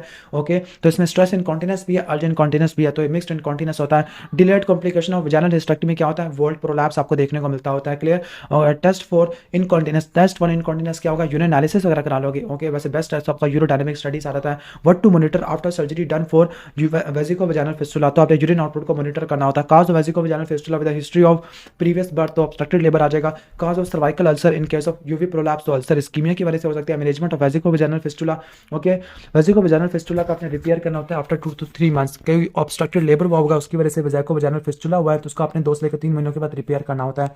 क्लियर। इसके बाद हम नेक्स्ट आगे चलते होते हैं। ओके, यूट्रस अगर हाइबन से बाहर निकल गया, पूरा का पूरा यूट्रस से बाहर निकल गया, तो उसको प्रोसीडेंशिया कहते हैं। Most common cause of UV prolapse multiparity होता है। Degree of prolapse in case cervix अगर हाइमन तक पहुंच गया या इंट्राइटस तक पहुंच गया तो सेकंड डिग्री होता है। बाहर निकल गया तो आपका वो आ जाएगा, कहने का मतलब है बाहर निकल गया तो क्या हो जाएगा, 3rd डिग्री और पूरा यूट्रस आ गया तो उसको प्रोसीडेंशिया कहते हैं। स्ट्रेस इनकॉन्टिनेंस के लिए ट्रीटमेंट ऑफ चॉइस किया, तो टेंशन फ्री ऑब्चुलेटर टेप और gold standard Burch colpo suspension है। Most common cause of common fistula vesico vaginal fistula क्या होता है, ऑब्स्ट्रक्टेड लेबर होता है। डेवलप कंट्री के अंदर हिस्टेक्टमी होता है। मेन सपोर्ट ऑफ यूट्रस क्या, कार्डिनल लिगामेंट, जिसको ट्रांसवर्स सर्वाइकल लिगामेंट भी कहते होते हैं, as compared to uterosacral या राउंड लिगामेंट। क्लियर। इसके बाद हम नेक्स्ट आगे चलते होते हैं, ये कौन सा है, तो फाइब्रॉइड वाला कोई बिनाइन ट्यूमर वाले आ गया। Okay, benign tumour of female genital track है। ओके, 63 ईयर ओल्ड लेडी है जिसको एब्डोमिनल मास है, वेट लॉस है, ओवेरियन ट्यूमर पता लगा है। Most common ovarian tumour in this female क्या होगा, एपिथेलियल ट्यूमर होते हैं, सीरियस एपिथेलियल ट्यूमर आपको देखने को मिलते हैं। ओके, 23 ईयर ओल्ड की फीमेल है, एब्डोमिनल पेन मिनोरेजिया 18 वीक का साइज है, तो ये फाइब्रॉइड आप फाइब्रॉइड होता है। Most effective treatment of pruritus vulvae associated with atrophic vulva, तो क्या होता है, आपने टॉपिकल ईस्ट्रोजन थेरेपी देनी होती है। क्यों, क्योंकि ये मेनोपॉज में देखने को मिलती है। लार्ज ओवेरियन सिस्टिक ट्यूमर है। मोस्ट कॉमन कॉम्प्लिकेशन क्या हो सकती है, सिस्टिक ट्यूमर की वजह से टेस्टिकुलर टॉर्शन तो नहीं हो सकता, ओवेरियन टॉर्शन आपको देखने को मिल सकता है। 15% केस में डर्माइटिस से एसोसिएटेड होता है। Which of the following is true for the cervical ectropion, तो cervical ectropion is synonymously with cervical erosion. Okay, clear, almost ये हो जाएगा। इसके बाद नेक्स्ट हम आगे चलते होते हैं, क्वेश्चन नंबर 6 स्टार्ट करते होते हैं। क्वेश्चन नंबर 6 के अंदर एक फीमेल है जिसको हैवी मेंस्ट्रुअल ब्लीडिंग है, शी इज प्लानिंग प्रेगनेंसी है, लेकिन पता लगा कि 5 सेंटीमीटर का फाइब्रॉइड है। अब जाहिर है कि वो प्रेगनेंसी के लिए प्लानिंग कर रही है, हिस्टेरेक्टमी तो कर ही नहीं सकते होते, तो क्या करोगे आप, मायोमेक्टमी वगैरह कर दोगे। ओके, क्वेश्चन नंबर 7 स्टार्ट करते हैं। क्वेश्चन नंबर 7 के अंदर है कि एक फीमेल है जिसको सीवियर लोअर एब्डोमिनल पेन है, 35 ईयर ओल्ड की है, tenderness on the right side है, अल्ट्रासाउंड में पता लगा कि कोई ओवेरियन ट्यूमर है और राइट साइड की डर्माटोसिस ट्विस्टेड हो गया। बेस्ट ट्रीटमेंट ऑप्शन क्या होगा इस केस में, आपने अनट्विस्टिंग करनी है पेडिकल की टू कंजर्व ओवरी, लेकिन अगर नहीं कर सकते डिटॉर्शन के बाद आपने क्या करनी है, ओवरेक्टमी कर देनी है या फिर लास्ट में सिस्टेक्टमी आपने कर देनी होती है। क्लियर। इसके बाद नेक्स्ट चलते हैं क्वेश्चन नंबर 8 पे चलते होते हैं। क्वेश्चन नंबर 8 में हैवी मेंस्ट्रुअल ब्लीडिंग है, 8 सेंटीमीटर का फाइब्रॉइड है, यूट्रन आर्टरी एम्बुलाइजेशन किया, तो ये 50% तक ब्लड लॉस को कम कर देती है फाइब्रॉइड के केस में। क्वेश्चन नंबर 9 स्टार्ट करते हैं। क्वेश्चन नंबर 9 के अंदर एक्सेसिव कलरलेस वजाइनल डिस्चार्ज है। Okay, clear. और सर्वाइकल एक्ट्रोपियन है, सर्वाइकल एक्ट्रोपियन 3P की वजह से होता है, प्रेगनेंसी, प्यूबर्टी, पिल्स की वजह से देखने को मिलता होता है। क्वेश्चन नंबर 10 पे चलते होते हैं। 23 ईयर ओल्ड अनमैरिड गर्ल है, come with amenorrhoea of 2 months है, प्रीवियस साइकिल इसकी नॉर्मल थी, लेकिन अल्ट्रासाउंड पे पता लगा यूनिलॉकुलर सिस्ट है, यूनिलॉकुलर सिस्ट है, प्रेगनेंसी में देखने को मिलती है। प्रेगनेंसी में बीटा सी जी है ना, तो बेस्ट आंसर क्या होगा, कॉर्पस लुटियल सिस्ट है या थीका लुटियल सिस्ट होती है। इसके बाद नेक्स्ट क्वेश्चन पे चलते होते हैं। नेक्स्ट क्वेश्चन में left sided lower abdominal pain है, क्लियर, अल्ट्रासाउंड पे पता लगा मल्टीफोकल सिस्ट है, डर्मॉइड सिस्ट है लेफ्ट ओवरी की, लेकिन अभी कोई टॉर्शन नहीं है। अगर टॉर्शन नहीं है तो आपने क्या करना है, लेफ्ट सिस्टेक्टमी कर दो उससे पहले कि टॉर्शन हो जाए। क्वेश्चन नंबर 12 में चलते होते हैं। फाइब्रॉइड यूट्रस है, मीनूरीजिया है। Okay, clear. और इसके 3 अलाइव चिल्ड्रन है। अपोन एग्जामिनेशन यूट्रस 11 सेंटीमीटर का है, 3 सेंटीमीटर का फाइब्रॉइड होता है। इस केस में जो बेस्ट मेथड क्या होगा, ओके, ना ही एब्डोमिनल हिस्टेरेक्टमी ना ही वेजाइनल हिस्टेरेक्टमी। हालांकि all born by lower segment caesarean section, lower segment caesarean section है तो वेजाइनल हिस्टेरेक्टमी वगैरह कर ही नहीं सकते होते। आई थिंक यहाँ पे बेस्ट ऑप्शन एंडोमेट्रियल अब्लेशन वगैरह ही हो जाएगा। ओके, इसके बाद क्वेश्चन नंबर 13 स्टार्ट करते हैं। 60 ईयर ओल्ड पैरा 4, अच्छा यहाँ पे मायोमेक्टमी भी था, यहाँ पर मायोमेक्टमी क्यों नहीं लगाया गया। मिनिमली इन्वेसिव प्रोसीजर है, सेफ और effective alternative to the hysterectomy, पता नहीं क्या यहाँ पर एक्सप्लेनेशन दी गई है। 13 वगैरह स्टार्ट करते हैं। पोस्ट मेनोपॉजल ब्लीडिंग है, most common cause of post menopausal bleeding क्या होती है, ट्रॉफिक वजाइनाइटिस होता है। क्लियर। यूरिनरी सिप्टम है और मीनोरीजिया है, यूरिनरी सिप्टम है, मीनोरीजिया, एचएमबी है, दैट मींस फाइब्रॉइड यूट्रस हो जाएगा जो कि कंप्रेस करता है।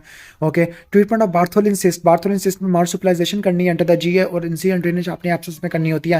Management of endometrial polyp, endometrial polyp में क्या होता है, हिस्टेरोस्कोपी मीडिएटेड पॉलीपेक्टमी आपने करनी होती है, सैम्पलिंग करनी होती है। Parchment paper skin, parchment paper skin है। ओके, इतनी ज्यादा स्किन की फाइब्रोसिस सक्लोरोसिस हो गया तो लाइकन सक्लोरोसिस में देखने को मिलती है, पार्च लाइक स्किन है। Okay, after 24 days of LMP है। ओके, यानी इसको की एमोनुरिया है तो थीका लुटियल सिस्ट आपको देखने को मिलती है। Intermenstrual post coital bleeding cervical polyp में देखने को मिलती है। एक्यूट या क्रॉनिक पेन है, hair, teeth, fat, skin, muscle, cartilage नजर आ रहा है तो डर्माटोसिस सिस्ट में आता है। First line treatment for cervical ectropion क्या होता है, रिएश्योरेंस आ जाती है। क्लियर, ठीक होती है। इसके अलावा आपने अंडरलाइंग कॉजेस को या सर्वाइकल एब्लेशन वगैरह कर लेना होता है। Treatment for 25 year old patient of सब म्यूकोजल फाइब्रॉइड तो मायोमेक्टमी वगैरह करनी है। Treatment of post menopausal bleeding तो आपने वेजाइनल एस्ट्रोजन पिजरी दे देनी है। ट्रीटमेंट ऑफ सिंपल सिस्ट और सिस्टेक्टमी कर देनी है। कब रिमूव करना, अगर सिस्ट 5 सेंटीमीटर से ऊपर हो, डर्मॉइड वाली, या 7 सेंटीमीटर से ऊपर हो, सीरियस सिस्ट एडिनोमा वाली। ओके, पेशेंट आफ्टर हिस्टेरेक्टमी और बायलैटरल साल्पिंजोफ्रेक्टमी है, उसका फीवर है, लॉइन पेन, एब्डोमिनल डिस्टेंशन और ब्लीडिंग होना शुरू हो गया। ओके, फीवर, लॉइन पेन है, ओके, एब्डोमिनल डिस्टेंशन होना शुरू हो गया। ओके, ब्लीडिंग यूरिट्रिक इंजरी की वजह से हो सकती है, वैसे हाँ हिस्टेरेक्टमी में हो सकती है। लॉइन पेन भी जस्टिफाई कर रहा है। हैवी साइक्लिकल मेंस्ट्रुअल ब्लीडिंग है, यूट्रस का साइज बड़ा हुआ है with irregular endometrium on ultrasound तो ये इंट्राम्यूरल फाइब्रॉइड होता है। Okay, clear. इसके बाद हम नेक्स्ट आगे चलते होते हैं। कॉमन फीचर ऑफ फंक्शनल, वैसे ज़्यादा ब्लीडिंग तो आपको सब म्यूकोजल फाइब्रॉइड में देखने को मिलती है। Common feature of functional cyst on ultrasound unilocular होती है। ड्रग फॉर फाइब्रॉइड क्या सी होती है, GnRH होती है, सिलेक्टिव प्रोजेस्टेरोन रिसेप्टर मॉड्यूलेटर और ट्रांएग्जामिक एसिड होता है। Cause of cervical ectropion, pills, puberty और प्रेगनेंसी की वजह से होता है। Treatment of patient with endometrial polypectomy करनी है, DNC वगैरह करना होता है। Treatment for 43 year old para 4 है विद मल्टीपल फाइब्रॉइड्स तो मल्टीपल फाइब्रॉइड्स है, 43 ईयर ओल्ड की है, पैरा 4 है, फैमिली कंप्लीट हो चुकी है तो हिस्टेरेक्टमी करनी है। फीवर है, टेंडर स्वेलिंग ऑफ वुल्वा तो बार्थोलिन एब्सेस होता है। Most common benign tumour of ovary in the age of 25 तो डेनमार्क सिस्ट होता है। Mechanism of action of danazol है, एंडोमेट्रियल टिश्यू की एट्रोफी करा देती है। लेकिन इसके बाद एक और रट्टा मार लेना, ये ना एंड्रोजन ड्रग होती है, ये ओवेरियन कैंसर करवा सकती है, acne, hirsutism, deepening of vice वगैरह करा सकती होती है। फाइब्रॉइड एसोसिएटेड विद ब्लीडिंग तो सब म्यूकोजल फाइब्रॉइड होती है। Formation of cyst in the vulva तो ये बार्थोलिन सिस्ट होती है। होट टेंडर वुल्वा बार्थोलिन एब्सेस होती है। सिस्ट के लिए मार्सुपिलाइजेशन, एब्सेस के लिए इंसिडेंट ड्रेनेज होती है। Treatment of choice in 48 years old with 4 children multiple fibroid तो हिस्टेरेक्टमी करनी है। थिन लीड 60 ईयर ओल्ड है with normal sugar and hormonal profile है लेकिन फिर भी ब्लीडिंग हो रही है तो ये पोस्ट मेनोपॉजल फीमेल में होती है। ट्रॉफिक वजाइनाइटिस की वजह से होती है। Treatment of atypical endometrium after polypectomy क्या होता है, ओके, एटिपिकल एंडोमेट्रियम को ठीक करना ओके आफ्टर पोलिपेक्टमी तो मेगास्ट्रोल एसिटेट ये भी प्रोजेस्टेरोन होता है मेरे ख्याल से। Management of multiple fibroid hysterectomy आ जाता है। Most common cause of post menopausal bleeding in 50 year old female है तो एट्रोफिक वेजाइटिस आ जाएगा। Management of 46 year old with heavy menstrual bleeding और सर्वाइकल पॉलिप है तो सर्वाइकल पॉलिप में एंडोमेट्रियल पोलिपेक्टमी करना और एंडोमेट्रियम की बायोप्सी लेनी होती है मैलिग्नेंसी को रूल आउट करने के लिए। मैनेजमेंट ऑफ पेशेंट जिसकी सर्जरी हुई है, हाई ग्रेड फीवर है with abscess in the wound side, तो एब्सेस है तो आपने इंसिडेंट ड्रेनेज करनी होती है। कॉज ऑफ सर्वाइकल एक्ट्रोपिया 3P होती है, प्यूबर्टी पिल्स, प्रेगनेंसी होता है, रीअश्योरेंस होता है, पिल्स को आपने चेंज करना होता है और सिम्टोमेटिक होता है आपने सर्जरी करानी होती है, सर्वाइकल एब्लेशन वगैरह करानी होती है। Most common ovarian tumour of reproductive age group. Okay reproductive age group में जो मोस्ट कॉमन वेरिएंट ट्यूमर होता है वो डर्माइड सिस्ट यहाँ पे लिखा हुआ है क्लियर। टॉर्शन से 15% एसोसिएटेड होती है, 10% केस में बायलैटरल होती है, 2% मैलिग्नेंट ट्रांसफॉर्मेशन होती है, सिस्टेक्टमी करती होती है क्लियर। प्रोफैलेक्टिकली और अगर इमरजेंसी में आ गया तो डिटॉर्शन करना है, फिर इसके बाद ओवरफ्रैक्टमी करना है। Most common ovarian tumour old age में सीरस एपिथेलियल ट्यूमर होता है। कॉज ऑफ होट टेंडर वुल्वा बार्थोलिन एब्सेस होता है, इंसिडेंट ड्रेनेज करनी होती है। बार्थोलिन सिस्ट में मार्सुपिलाइजेशन करनी है under the anaesthesia. Treatment of single fibroid जो कि स्मॉल है और फैमिली कंप्लीट हो चुकी है तो अपनी कंजर्वेटिव मैनेजमेंट होता है। अगर लार्ज है मल्टीपल फाइब्रॉइड से अगर फैमिली कंप्लीट, इधर फैमिली इज कंप्लीट और नॉट प्रेफर हिस्टेक्टमी। लेकिन अगर कंसीव करना चाह रही है सिंगल फाइब्रॉइड है तो छोटा बड़ा पोलिपेक्टमी मायोमेक्टमी करनी है। मोस्ट कॉमन फाइब्रॉइड इंट्राम्यूरल होता है। मोस्ट कॉमन सिम्प्टोमेटिक होता है वो आपका जो HMB कराता होता है वो आपका होता है सबम्यूकोजल फाइब्रॉइड। मोस्ट कॉमन या मोस्ट एसेंशियल या first line investigation post menopausal bleeding में अपनी स्टीनोस्कोपी करानी है। स्टीनोस्कोपी गाइडेड एंडोमेट्रियल बायोप्सी आ जाती है। Most common cause of post menopausal bleeding क्या होती है? एट्रोफिक वेजाइटिस होता है। एस्ट्रोजन की अपनी एपिजीरियस लगानी होती है clear. Malignancy of genital track पे आ जाती होती है क्लियर। सही हो गया। बस थोड़े से MCQ आए हैं यहाँ से। ओके हालांकि यहाँ पे 3-4 चैप्टर मैच हो जाती है। 39 ईयर ओल्ड फीमेल है, पैरा 6 है, complain of post coital bleeding है तो फर्स्ट लाइन इन्वेस्टिगेशन क्या होगी? पैप्स में साइटोलॉजी करा लोगे, फिर आप इसके बाद कोल्पोस्कोपी बायोप्सी करा लोगे। ब्राउनिश विजाइनल डिस्चार्ज है, passage of vesicles, excessive vomiting, snowstorm appearance है, कोई फीटस नहीं है, मोलर प्रेगनेंसी होती है। 58 ईयर ओल्ड फीमेल है, post menopausal bleeding for the past 2 weeks है तो मोस्ट एसेंशियल क्या होगी? स्टीरोस्कोपी गाइडेड एंडोमेट्रियल बायोप्सी है। Most common symptom of endometrial hyperplasia क्या होता है? ओके विजाइनल ब्लीडिंग HMB आपको देखने को मिलती है, हैवी मेंस्ट्रुअल ब्लीडिंग आपको देखने को मिलती है। ओके लेकिन विजाइनल ब्लीडिंग आ जाएगी। ओके इसके बाद है कि एंडोमेट्रियल कैंसर कितने परसेंट तक होता है, कितना परसेंट तक? 20% तक गायनाकोलॉजिकल मैलिग्नेंसी को कंप्राइज करता होता है क्लियर। इसके बाद है फीगो स्टेजिंग के मुताबिक यूट्रस की स्टेज 3C है। ओके मैं आपको सारी स्टेज बता देता हूँ। स्टेज 1 के अंदर क्या होता है? अगर कैंसर अगर ट्यूमर बॉडी ऑफ यूट्रस को इन्वॉल्व करा तो वो स्टेज 1 होती है। 1A का मतलब है लेस देन 50%, 1B का मतलब है मोर देन 50% है, 2 का मतलब है सर्विस को इन्वॉल्व करा है, 3 का मतलब है 3A का मतलब है सिरोसा, 3B का मतलब है विजाइना और पैरामेट्रियम, 3C का मतलब है पेल्विक और पैरायोटिक लिम्फ नोड आ जाती होती है क्लियर। 4 का मतलब है डिस्टेंट मेटास्टेसिस आ जाती होती है क्लियर। ऑलमोस्ट ये हो जाएगा। पोस्ट क्वार्टर ब्लीडिंग है, सर्विस पे ग्रोथ है, 3 सेंटीमीटर फंजेटिंग ग्रोथ है जो कि सर्विस को इन्वॉल्व कर रही है। ओके और इन्फिल्ट्रेटिंग पैरामेट्रियम, पैरामेट्रियम तक जा रही है but not reaching the pelvic side wall. मुझे सर्विस की बतानी पड़ेगी स्टेजिंग। ओके बता देते हैं कोई मसला नहीं। तो स्टेज 1 है, स्टेज 1 में ट्यूमर कन्फाइंड होता है सर्विस तक। अगर वो माइक्रोस्कोपिक है तो 1A आ जाएगा, मैक्रोस्कोपिक है ग्रोथ है तो 1B आ जाएगा। पहले 1B बता देता हूँ क्योंकि इजी है। अगर 4 सेंटीमीटर से कम हो तो 1B1, 4 सेंटीमीटर से बड़ा हो 1B2, फिर इसके बाद 1A है माइक्रोस्कोपिक होता है। माइक्रोस्कोपिक को आपने 2 में डिवाइड करना, 1A1 1A2। 1A1 में क्या होगा? हॉरिजॉन्टल डायमेंशन क्या होगा? 7 मिलीमीटर का तो कांस्टेंट है, लेकिन जो वर्टिकल होता है अगर वो डेप्थ है अगर 3 मिलीमीटर तक है 1A1, अगर 3 से लेकर 5 तक है 1A2। ठीक हो गया। 2 के अंदर क्या होता है? 2 के अंदर वो 2A में अपर 2/3 ऑफ वजाना, 2B में पैरामीट्रियम को इन्वॉल्व करता है। इस केस में पैरामीट्रियम को इन्वॉल्व किया ना तो ये आ जाएगा। 3 का बता दूं, 3A में लोअर 1/3 ऑफ वजाना, 3B में पेल्विक साइड वाल को इन्वॉल्व करता है, हाइड्रोनेफ्रोसिस करवाता है। 4 में क्या होता है? डिस्टेंट मेटास्टेसिस होता है, लाइक ब्लैडर, बोवेल, पता नहीं कहाँ पहुंच जाता होता है। Mean year of survival in stage 2 ovarian cancer होता है। स्टेज 2 ओवेरियन कैंसर आपने सबका रट्टा मारना है। स्टेज 1 में कितना होता है? हम उल्टा करते हैं, उल्टा 4 में करते हैं। 4 में 15% है। ओके डबल कर दो, 30 to 50 आपका आ जाएगा। स्टेज 3 4 में स्टेज 3 आ जाएगा। स्टेज 2 में कितना होता है? 65 to 70 और स्टेज 1 में होता है 80 to 90। अब मुझे ओवेरियन कैंसर की स्टेजिंग बतानी पड़ेगी। चलो कर लेते हैं ओवेरियन कैंसर की स्टेजिंग। स्टेज 1 में क्या होता है? Tumour limited to the ovary होता है। 1A1 का मतलब है नहीं बल्कि 1A कहना चाहिए। स्टेज 1A का मतलब है ट्यूमर एक ओवरी में है। 1B का मतलब है दोनों ओवरी में है। 1C का मतलब है कैप्सूल को रप्चर कर दिया साइटिस या फिर पॉजिटिव पेरिटोनियल वाशिंग है। 2 का मतलब है ट्यूमर इन्वॉल्व कर गया है पेल्विक ऑर्गन्स पे। फॉर एग्जांपल 2A है तो किसको इन्वॉल्व कर गया? ओके यूट्रस और फैलोपियन ट्यूब को। 2B मतलब दूसरे पेल्विक ऑर्गन को। 2C है मतलब है कि कैप्सूल रप्चर हो गया है, साइटिस और पॉजिटिव पेरिटोनियल वाशिंग है। इसके बाद आपका आ जाएगा लाइक 3 आ जाएगा 3।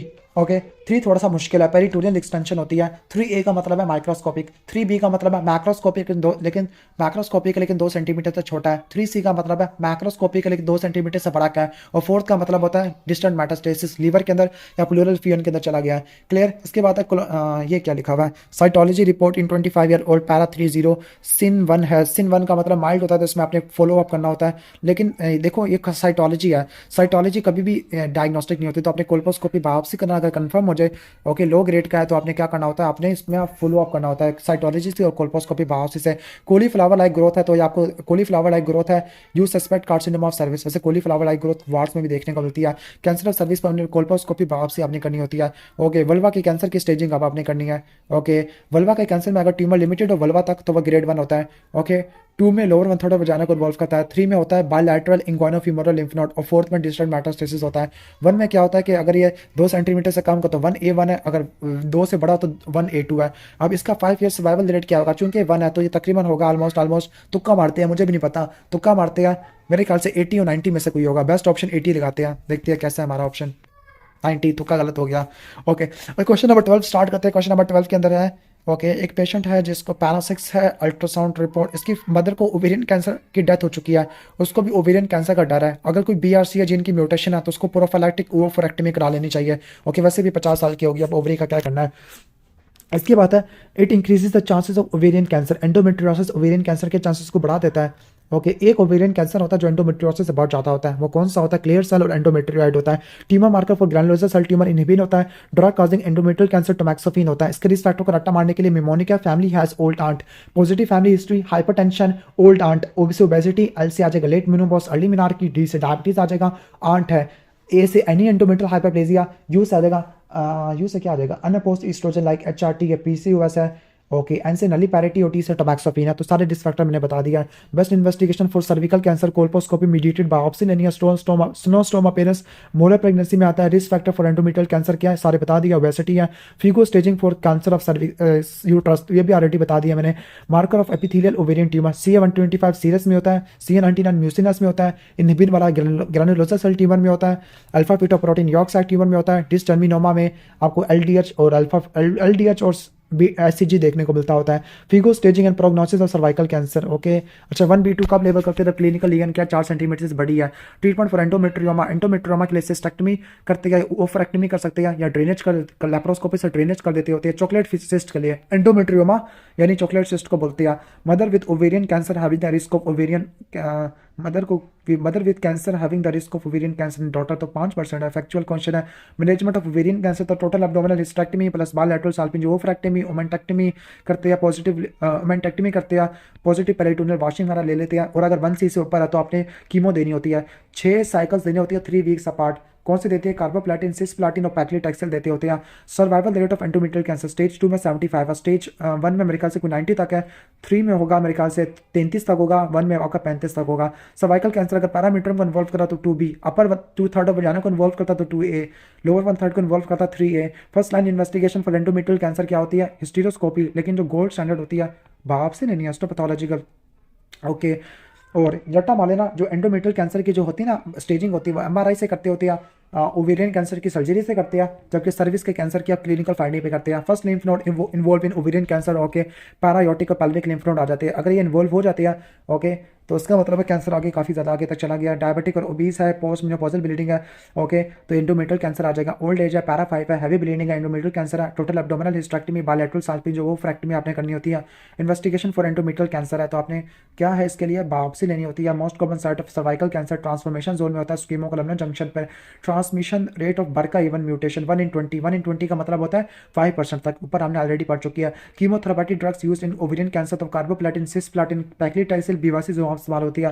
Most common histological type of endometrial cancer और टाइप 1 होती है एंडोमेट्रियोइड एडिनोकार्सिनोमा होता है, जो टाइप 2 वाला क्लियर या सीरियस होता है, इसका गंदा प्रोग्नोसिस होता है। Type of radiotherapy for cervical cancer, okay, with radiation source वजाने के अंदर है तो ये ब्रेकियोथेरेपी, अगर बाहर होता है तो एक्सटर्नल बीम रेडियोथेरेपी है। Most common site of cervical cancer transformation zone होता है। वुल्वा का कैंसर सर्वाइकल कैंसर से एसोसिएटेड होता है। HPV 16, 18, 31, 33, 45 की वजह से होता है। Main differentiation of benign and malignant tumour of ovary, तो जो बिनाइन ट्यूमर होते हैं मोबाइल होते हैं। कीमोथेरेपी यूज फॉर कोरियोकार्सिनोमा कौन सी होती है, कीमोथेरेपी कोरियोकार्सिनोमा के लिए इस्तेमाल होती है। क्लियर, वाओ, ऑलमोस्ट ये हो गया। Stage of uterus tumour serosa को इन्वॉल्व करा तो 3 ये हो जाएगा। Foul smelling discharge squamous cell carcinoma vagina आ जाएगा।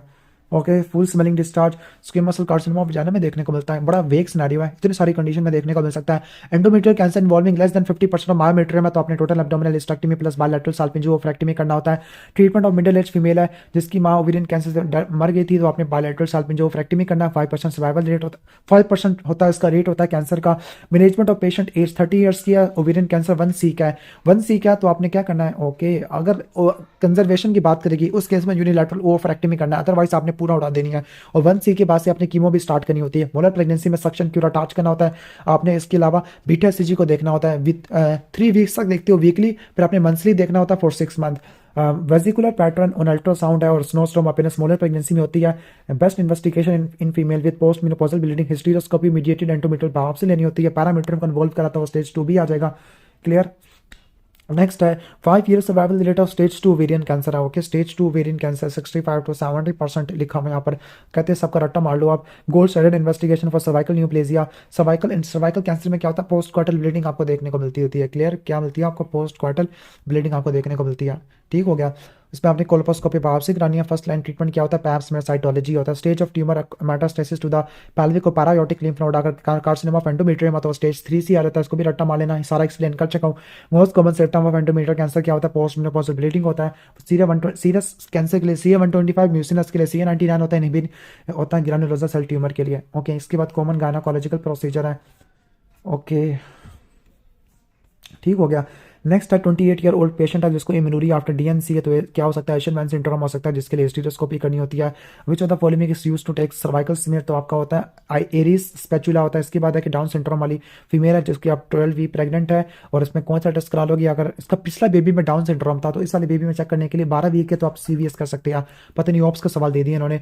ओके, DNC करवाई है। इसके बाद इनफर्टिलिटी और स्कैंट्री इम्यूनरिया, तो अब एशियन मैन सिंड्रोम हो जाएगा। हिस्टेरोस्कोप फर्स्ट लाइन इन्वेस्टिगेशन होता है पोस्ट मेनोपॉजल ब्लीडिंग में। विच of the following is the most common complication of laparoscopy, क्या होती है, ब्लेडर बोवल डैमेज होता है। क्लियर। इसके बाद क्वेश्चन नंबर 7 है इम्यूनरी आफ्टर क्यूरेटाज होता है। Best investigation to diagnose Asherman syndrome, hysteroscopy होती है। नेक्स्ट आगे स्टार्ट करते होते हैं, पेशेंट है जिसको मिस्ड अबॉर्शन हुआ है, ब्लीडिंग और क्लॉट्स हो रही है, तो ये DIC में देखने को मिलता है। प्रोसीजर काजिंग सर्वाइकल स्टेनोसिस, कोन बायोप्सी होता है। इसके अलावा एंडोमेट्रियल अब्लेशन इसकी वजह से आपको देखने को मिल सकती होती है। Complication of damage to the cervix है तो ये पीरियड टर्म लेबर हो जाएगा। Clear. Complication of intra uterine adhesion, तो सेकेंडरी सब फर्टिलिटी और इम्यूनरिया देखने को मिलता है। Pre op management of patient with past history of DVT, तो थ्रोम्बोप्रोफाइलेक्सिस देनी होती है। कैसे थ्रोम्बोप्रोफाइलेक्सिस करोगे आप, थ्रोम्बोटिक प्रेशर स्ट्रोकिंग इस्तेमाल करोगे, थ्रोम्बोटिक एंडोमेट्रियल पता नहीं थ्रोम्बोटिक स्टॉकिंग था, उसके अलावा लो मॉलिक्यूलर वेट हैपनिंग था। ओके, लो मॉलिक्यूलर वेट हैपनिंग थ्रोम्बोप्रोफाइलेक्सिस के लिए इस्तेमाल करते हैं। हिस्टेरोस्कोपी पोस्ट मेनोपॉजल ब्लीडिंग में इस्तेमाल करते हैं। वजाइनल हिस्टेरेक्टमी में किस लिगामेंट को सबसे पहले काटते हैं, कार्डिनल लिगामेंट है। और कौन से 3 पेडिकल्स को रिमूव करते होते हैं। क्लियर। पहले वजाइनल वॉल्ट है, दूसरा यूट्राइन आर्टरी है और तीसरा आप कहा जाता होता है लाइक इन्फेंडिबुलो पैल्विक लिगामेंट है। क्लियर। इसके बाद नेक्स्ट आगे चलते हैं, हिस्टेरोस्कोपी भी हो गया। इन्वेस्टिगेशन फॉर यूट्राइन एब्नॉर्मैलिटी, पहले TVS कराते हैं लेकिन मेन आपकी MRI होती है, नीचे MRI लिखा हुआ आएगा। यूज ऑफ यूरोग्राफी डाई हिस्टेरोसाल्पिंजोग्राफी में इस्तेमाल करते हैं। Needle use for laparoscopy various needle होती है। रट्टा मालेना 5 मिलीमीटर का जो लैप्रोस्कोपी है, डायग्नोस्टिक के लिए 10 मिलीमीटर का थेरापेटिक के लिए इस्तेमाल करते हैं। First line investigation for post menopausal bleeding, आपने हिस्टेरोस्कोपी मीडिएटेड एंडोमेट्रियल बायोप्सी करानी है। Instrument use in DNC in SIM speculum होता है। Most vulnerable site of ureter injury during total abdominal hysterectomy, most vulnerable कौन सी है, यूरेट्रिक टनल है, beneath the uterine artery है। इसके अलावा और कहाँ पे डैमेज हो सकती है, इन्फेंडिबुलो पैल्विक लिगामेंट है, यूट्रोसैक्रल लिगामेंट होता है, वहाँ पे डैमेज हो सकती है। टनल ऑफ बर्थी में आ जाएगा, इंट्राम्यूरल यूरेटर आ जाएगा। मेन बेनिफिट ऑफ लैप्रोस्कोपी क्या, हॉस्पिटल का स्टे कम से कम होता है, मोबिलिटी काफी ज्यादा हो जाती है, रिकवरी ज्यादा हो जाती है। कॉम्प्लिकेशन डेड के नक्कर और रिमूवल ऑफ डेड फीटस और DIC हो जाएगा। DNC के बाद इम्यूनरिया हो गया तो एशियन मैन सिंड्रोम है। हिस्टेरोस्कोपी पोस्ट मेनोपॉजल ब्लीडिंग में इस्तेमाल करते हैं। इन्वेस्टिगेशन ऑफ स्ट्राइस फॉर यूट्राइन एब्नॉर्मैलिटी, MRI या prophylaxis in case of DVT, low molecular weight हैपनिंग है। बस investigation for Asherman syndrome क्या होती है, हिस्टेरोस्कोपी होता है और हिस्टेरोस्कोपी सब ADC और लाइसिस वगैरह कर सकते होते हैं। क्लियर। इसके बाद नेक्स्ट चलते हैं कॉन्ट्रासेप्शन वाला, अनदर बेकार चैप्टर जिसको मैं बहुत ज्यादा नफरत करता हूँ। ओके, इसके बाद 25 ईयर ओल्ड स्कूल टीचर है, पैरा 1 है, OCP इस्तेमाल करना चाह रही है। मोड ऑफ एक्शन क्या होता है, ये ओव्यूलेशन को इनहिबिट कर देती होती है। क्लियर। ये ना गोनाडोट्रोफिन की प्रोडक्शन को इनहिबिट कर देती है जिसकी वजह से एनओव्यूलेशन हो जाएगी। Which of the following is used as emergency oral contraceptive, emergency oral contraceptive कौन से इस्तेमाल होती है, लीवोनोर्गेस्ट्रल और उलीप्रेस्टल एसीटेट है। इसके अलावा इमरजेंसी कॉन्ट्रासेप्टिव में आप वो भी इस्तेमाल कर सकते हैं, CUICD कॉपर IUCD इस्तेमाल कर सकते होते हैं। क्लियर। इसके बाद नेक्स्ट है ओके, किसी एक फीमेल है जिसको हैवी मेंस्ट्रुअल ब्लीडिंग हो रही है, ओके, और कोई कॉन्ट्रासेप्शन इस्तेमाल नहीं कर रही और प्रेगनेंसी भी नहीं चाहिए तो LNG IO इस्तेमाल कर ले। मरीना में 52 ग्राम का लीवोनोर्गेस्ट्रल होता है, 20 माइक्रोग्राम रिलीज करता है। इसके अलावा और कौन सा होता है, जेडस और स्काइला, ओके, ये भी कुछ होती है टाइप्स, पता नहीं होती है इंट्रा यूट्राइन सिस्टम की, LNG IUS की। क्लियर। इसके बाद नेक्स्ट क्वेश्चन पे चलते होते हैं। एक पेशेंट है जिसको पोस्टमार्टम COCP रिक्वेस्ट कर रही है। ओके, वजाइनल डिलीवरी हुई है, बेबी को ब्रेस्ट फीड कर रही है, माँ को ब्रेस्ट कैंसर है, माइग्रेन भी है, इतनी सारी कॉन्ट्राइंडिकेशन लिखी हुई है, तो आप COCP क्यों नहीं दोगे? पहले तो ये है कि ब्रेस्ट फीडिंग करवा रही है। Failure rate of copper IUCD का 0.6 से लेकर 0.8 होता है। क्लियर, ठीक हो गया। ओके, 0.6 से लेकर 0.8, यहाँ पे बेस्ट ऑप्शन 0.8 और 0.1 है। फेलियर रेट ऑफ IUCD, अच्छा IUCD का 0.8 है और मरीना का 0.1 है। ओह, मरीना का काफ़ी कम हो गया, पहली दफ़ा सुना है। लेकिन मैंने समझा कि CU IUCD कॉपर वाली ज़्यादा अच्छी होती है, मरीना तो उससे भी अच्छी निकल आई। 28-year-old फीमेल है जिसके चार बच्चे पैदा नहीं हुए, 4 महीने पहले चाइल्ड बर्थ पैदा हुआ। रप्चर्ड एक्टोपिक प्रेगनेंसी की हिस्ट्री है। ओके, फॉलोड बाय लेफ्ट साल्पिंजो ओवरेक्टमी है, वो कॉन्ट्रासेप्शन चाहिए उसको, तो हम COCP आराम से दे सकते होते हैं, कोई मसला नहीं, क्योंकि इसका है नहीं, वो क्या नहीं है, ओवरी नहीं है, तो COCP दे दोगे, ईस्ट्रोजन कवर कर लेगी, लेकिन कैंसर ना हो जाए कहीं। 25-year-old लेडी है, request for IUCD। Absolute contraindication क्या होती है? ओके, एब्सोल्यूट कॉन्ट्राइंडिकेशन क्या होगी? पैल्विक इन्फ्लेमेटरी डिजीज होती है। क्या क्या होती है? Pregnancy, previous history of ectopic pregnancy, PID है, इस केस में इस्तेमाल नहीं करोगे। कॉपर से एलर्जी है, इस केस में आप कभी भी इस्तेमाल नहीं कर पाओगे। क्लियर, कभी इस्तेमाल नहीं करना। ओरल कॉन्ट्रासेप्टिव प्रिवेंट करती है एंडोमेट्रियल कैंसर को। ओके, 3 कैंसर को प्रिवेंट करती है। Okay, endometrial cancer, colorectal cancer, ovarian cancer, और 3 कैंसर को बढ़ा देती है COCP। Breast cancer, cervical cancer, liver का ट्यूमर है। इमरजेंसी कॉन्ट्रासेप्टिव, अगर कोई कंडम फट गया तो LNG कर सकते हैं, कॉपर वाला यूज कर सकते हैं, और उलीप्रेस्टल एसिड इस्तेमाल कर सकते हैं। इम्प्लांट नेक्सप्लानोन का जो इम्प्लांट होता है 8 centimetre above the medial epicondyle of non dominant arm होता है, सब डर्मली लगाते हैं। नेक्सप्लानोन होता है, इम्प्लांट होता है, इसके अलावा 3 साल तक काम करता होता है वैसे। इसके अलावा आपका कॉपर IUCD और LNG, इन तीनों को मिला के long acting reversible method of contraceptive कहते हैं। हैवी मेंस्ट्रुअल ब्लीडिंग है तो आप LNG IUS दे दोगे। Failure rate of injectable contraceptive तो 2% होता है। इंजेक्टेबल में एग्जांपल दे सकते हो आप, 14 वीक तक इसका ड्यूरेशन होता है। आई थिंक आती है इसमें डीपो प्रोविरा और सियाना प्रेस आती है। Clear, Depo Provera medroxyprogesterone acetate है। प्रीवियस SVD या लास्ट चाइल्ड बर्थ 1.5 साल पहले हुई थी, कोई ब्रेस्ट फीडिंग की हिस्ट्री नहीं है, तो आप COCP वगैरह प्रेफर कर लोगे। Emergency contraceptive for young female है जो कि 4th डे पे आई है after conceiving. Okay, emergency 4th day है तो आप कॉपर IUCD दे सकते हैं। कॉन्ट्रासेप्शन इन ब्रेस्ट फीडिंग तो आप प्रोजेस्टेरोन ओनली पिल आप उसको इस्तेमाल करनी चाहिए।